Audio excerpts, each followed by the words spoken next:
All right, Raf Diallo here from RT Sport, and Happy New Year to one and all, assuming it's not too late to say that 3 weeks into 2025. But this year could well be another exciting one for my next guest.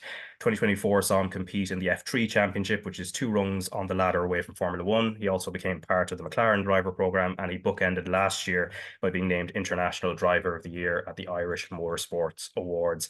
That, of course, is Offaly's own Alex Dunne. And Alex, welcome along, and hope you've been keeping well, and that I suppose the winter period has been a good bit of hibernation to get you set up for 25. Yeah, of course, it's always nice to have time off.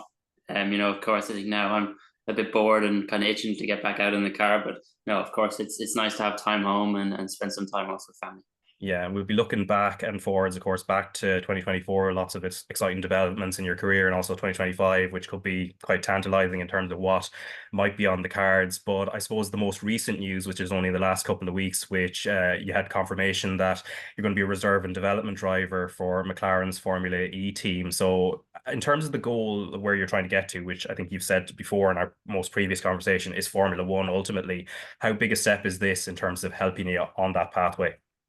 Well, I think Formula E in itself is still a pretty prestigious championship. There's a lot of really good drivers in Formula E, and I think being a part of the McLaren driver development program, I was asked and I had the opportunity to then be their reserve driver for Formula E. So I think they have the opportunity to do something like that while still being integrated in McLaren was something that for me seemed like a very good idea, and to work with more people that are in McLaren and to work closer with the team, I think for me was something that was beneficial and a good opportunity to do alongside whatever we end up racing this year. Yeah, and of course, Formula E, which is the electric powered championship. So, have you had much experience, even indirectly through simulator work, of how these cars handle? Yeah, so my main role realistically as a reserve driver is to do it. I do a lot of sim work. So usually I do a day or two before every race weekend and also after every race weekend. And sometimes they might ask me to come and do some development stuff with them on the sim as well. So I've done quite a lot of days on the sim. So I have a good understanding of the car and how everything works. So yeah, I've worked pretty closely with the team in a short period of time already. So yeah, I've done quite a bit.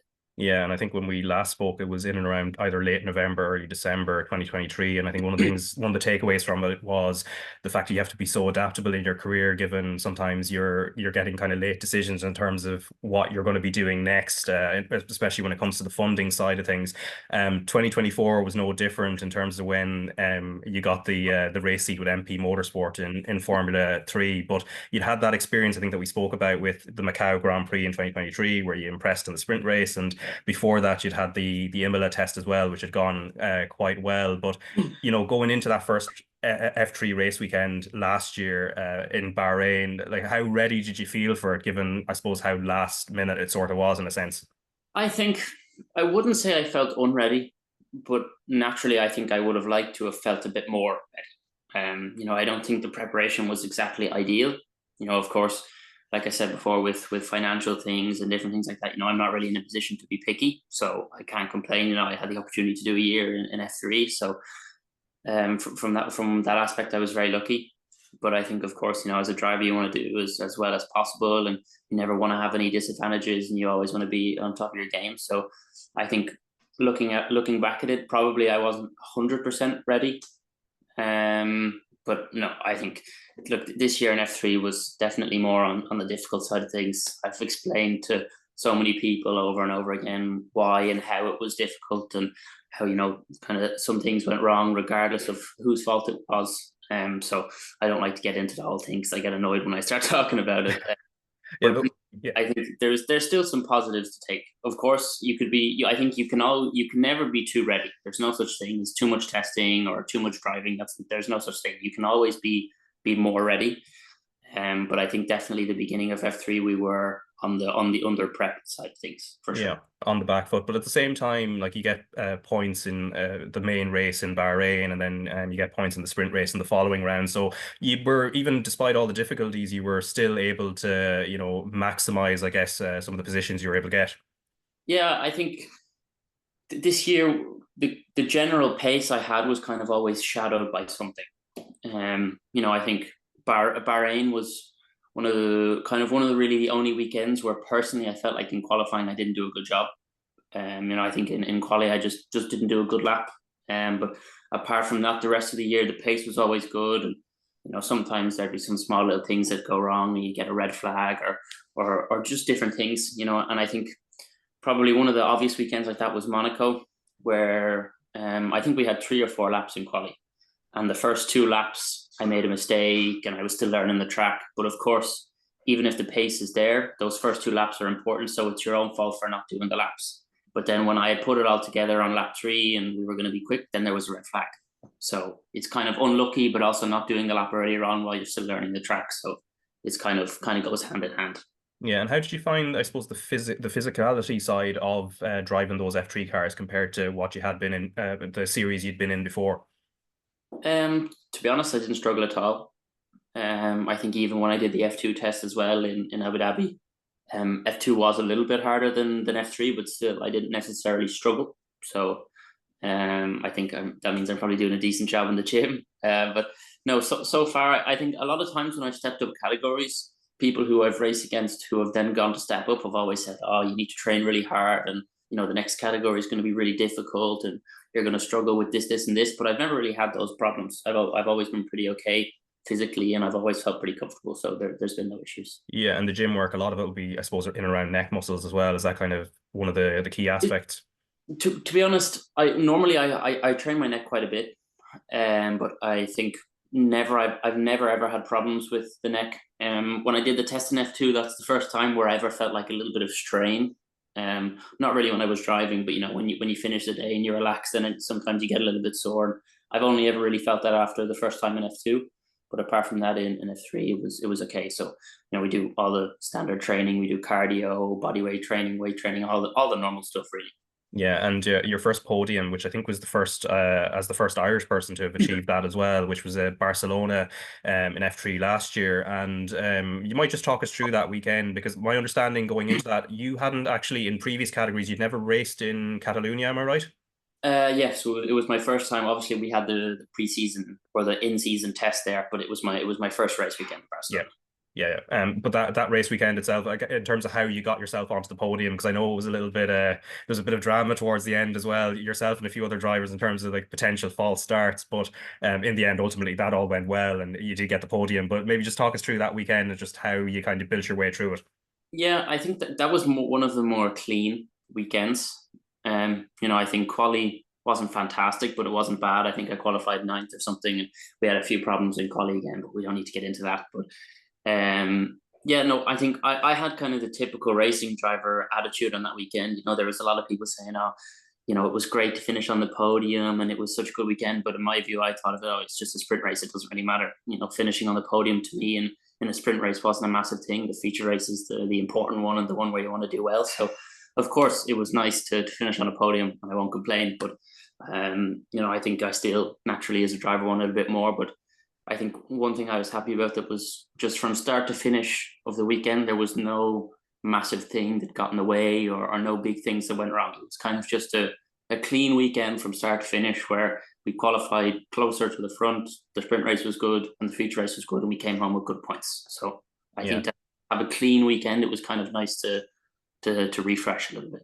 Yeah, and then one of the tracks you did, you had some previous experience racing on Monza as well. Of course, is a historic, one of those historic circuits, I think, for anyone who's into motor racing. But you get another podium there, and so that's 2 podiums in sprint races during the year. So overall, what do you feel you kind of learnt about yourself through that year? Well, I think definitely this year in F3 was a test mentally. I think always, without being cocky, always in the past, pretty much since I started in F4, I've always been in a position where I'm fighting for wins or fighting for championships in F4 and in GB3. So this year was kind of a bit different to what I'm normally used to. And I think that the harder thing was, although the pace was strong, we still weren't always at the front. So I think knowing when you're in a race weekend that you have the pace to be there, but you're not there, I think as a driver mentally that can be quite a test. So I think I always had to make sure I stayed strong and stayed calm and didn't let the little things get to me, because especially in a championship like F3 where all the drivers are so good and you don't get a whole lot of mileage, you really have to make sure that you don't let the little things get to you, and you try and stay as relaxed as possible. But I think the last 2 weekends it kind of clicked a little bit more. I was on the front row at Spa and Monza, so that's kind of when qualifying had started to really come together. And then naturally when you start at the front, the races are much easier as well. So I think at least to finish off the year, to kind of show that I'm still, it's not like I've forgotten how to drive or something. To finish off the year being on the front row both weekends, it was nice to finish. Yeah, and as you said, F3, there's huge talent through all the years that the series has existed, and even looking at the F1 grid, like the end of last year, Colapinto, who had been an F3 the year before you, wasn't on a lot of tips of tongues for people, but he's become a bit of a fan favorite, even if he's not necessarily going to be on the grid at least in the first part of this year. Bortoletto, who was in F3 the year before you as well, going to be starting in 2025 now, as well. So in a way, I know the dream always, the closer you get to it, it almost feels further away. But at the same time, the fact that, you're seeing those sort of names progressing through to the top level, and then at the same time, F3 is often a support race for the F1 races for throughout the campaign. It must feel tantalizingly close as well. That anything can happen in a certain sense. Yeah, I think definitely it's all the rookies that have been announced for F1 recently. I've raced against most of them since I was 12, so I know most of them pretty well, and to see all of them making it to F1 kind of fills me with a bit more hope, because I'd like to think that I can make it too. So no, of course, each year in F3, and if we end up going to F2, it's of course it's going to be very difficult because the drivers are very, very good, and there's only 22 or 20 spots in F1, and all the drivers in F3 and F2, I'm sure they want to get to F1 just as much as I want it. So of course it's going to be difficult, but I think if we can keep on chipping away, then I'd like to think it's possible. Yeah, and then as you mentioned, the F2 test that you did with Rodin, which was in Abu Dhabi in December as well, and you got P3 overall in terms of the testing times as well. As you mentioned, physically, you didn't feel like much of a test, maybe a very tiny thing with your neck, but overall, how did you find that experience stepping into that at that level in terms of the F2 side? I really, really enjoyed the test. To be honest, it was kind of like a nice way to end the year and kind of refresh. I think after a difficult year, and then I got the opportunity to do Macau with Prema, but unfortunately that was an unlucky weekend for the entire team. So to kind of go to Abu Dhabi and refresh with a new team, new car, and kind of learn everything again, it was really, really nice. And yeah, I really enjoyed working with everyone at Rodin. To be honest, I think from before I'd even started driving to the end of the tests, it was just a super nice atmosphere, and a really nice environment in the team. And obviously the pace was good as well, so it shows that the team do a good job with the car too. So it was really, really nice to work with everyone, and I kind of felt a lot more calm and a lot more relaxed, and it was nice to refresh and finish the year on a high. Yeah, and the other side of it as well, apart from, being behind the wheel, one of the other important aspects, and I imagine you have to be hugely conscious of this, the interacting with engineers, the feedback, technical feedback, both from them to you, and how that's implemented in terms of developing a car. That's obviously something I suppose you must feel that you need to be like switched on mentally the whole way through. Yeah, exactly. I think being switched on, and having a good relationship with the engineers is really important. But I think pretty much from the first lap of the test, my engineer was Stuart, who was Maloney's engineer this year, so he was my engineer for the test. And I think pretty much from lap one of the test, he seemed to understand me really quickly, and understand how I like to drive the car and what I like from the car. So I think having a relationship like that, where you can click quickly and you can understand each other to move forward, is something that's very important. And I think that's something I found with the team in the test. So moving forward, hopefully that'll be beneficial if we end up going in that direction. Yeah, and for the moment, of course, with 2025, you're not in a position really to confirm anything in terms of whether it'll be F2 or F3, apart from obviously the Formula E role that you have. But in terms of the F2 side of things, is it the goal just to be on the grid when the season kicks off in Melbourne in a couple of months' time? Yeah, of course the financial side of things, and that's probably the more difficult part than it is driving, to be honest. But that side of things isn't really up to me. But personally, what I want, and what my family wants, the goal for this year now is to be on the F2 grid. So we'll have to wait and see if we can make it possible. But the goal is to be in F2. Yeah, and as it stands, there's four available seats. I think between there's the one at Roden, ART, AIX, and then Van Amersfoort as well. And I think about three seats available in Formula Three. But at this stage, is it just a case of like talking to everyone? Is that how it kind of works? Um, yeah, we'll have to see. You know, of course, if we manage to get everything together, you know, I did the test with Roden, and if we manage to get it all together, and the opportunity was there for this year, I'd be more than happy to race for them. You know, I really enjoyed the test with them, and it went really well, and they did a good job this year, and also a very good job with the test with me. So if that was possible for this year, then I'd be more than happy with that. Yeah, and as a young driver, especially, I think you're 19 at the moment. Those kind of discussions, are you kind of like one step removed from it, so it's happening and you can give your input, or are you kind of sometimes in the room when these type of things are happening? Yeah, the kind of discussions on the team side of things are more between, you know, my dad is the one who manages me, so it's kind of between the team, my dad and McLaren. So my dad's the one who's involved and is kind of juggling it all, and then normally he'll just let me know what's happening and ask me my opinion. But most of the time, I leave it to him. I trust him; he does a good enough job, so I leave it all to him. But no, he always, of Yeah. course, always lets me know and asks me what I think. Yeah, and of course, being a development driver for McLaren as well, that must be a huge boost. Given I suppose it's an iconic brand within motor racing, and particularly on that road to F1 as well. How helpful is it when you're in this kind of position, when you're trying to find a seat that you have that you like you can present yourself as a McLaren development driver, and you have them behind you? It's a massive help, of course. You know, I think McLaren are probably one of, if not the most prestigious F1 team of all time. So to say at 19 years of age that I'm a part of the McLaren driver development program is something that's pretty special, and not many people get to say. So I think from that aspect, it's super cool and really nice. But also for me as a driver, you know, it really helps a lot. This year I had Jose, who works in McLaren, and I think sometimes he's Lando's performance engineer in F1. And then I also had Warren Hughes, who used to race back in the day, and he's now my driver coach as a part of McLaren. So it was always nice to have second opinions from them, two very experienced people, and two people who really understand motorsport, along with my dad as well. So to have second opinions like that on race weekend was nice, and I think also that, but to understand that, you know, sometimes this year, if something went wrong during the weekend or something wasn't quite right, to have people there to see, to understand if it was or wasn't my fault, and to always have people in my corner. And I think this year, although the year didn't go as I wanted it to, McLaren were still very happy. So I think having those people in the background was very nice, and very, very helpful, and very comforting for me as well. Yeah, and in terms of then 2025, how soon would you kind of expect to be able to confirm one way or the other where you're gonna end up in terms of a seat? I don't know. I have no idea, to be honest. I hope for my sake sooner rather than later.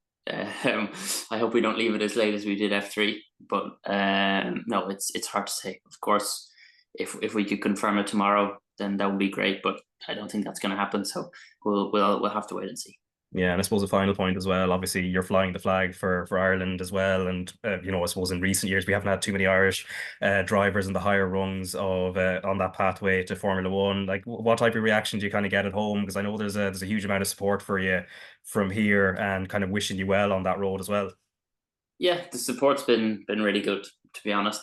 I think when I started in, you know, when I was doing karting, of course, you know, not as many people pay attention to karting, but there was never really a whole lot of support, and I think a lot of people from Ireland never really understood it. But I think as I got into cars and started being more successful, the support got much better, and started being more and more. And I think now, you know, in race weekends, I think at Silverstone last year there was people holding a flag up with my name, and there was the same thing at Monaco as well. So I think seeing stuff like that is really cool, and seeing all the support I have from home, and you know, all the nice messages I get after a race or before a race weekend. It's really, really nice, and something that I'm very happy to see, and the support from Irish people is really nice at the moment. And do you feel it's kind of growing as well, actually, just because it does, like, I've been kind of an F1 fan since I was like 5 or 6 years old, so I'm not going to say how old I am, but let's just say mid 90s, Michael Schumacher and a Benetton. I have some vivid memories of that, but the drive to survive effect for other people who maybe weren't interested seems to have kind of grown it a bit. And I don't know if you get that sense as well, whether when you're racing abroad or even whenever you're back home.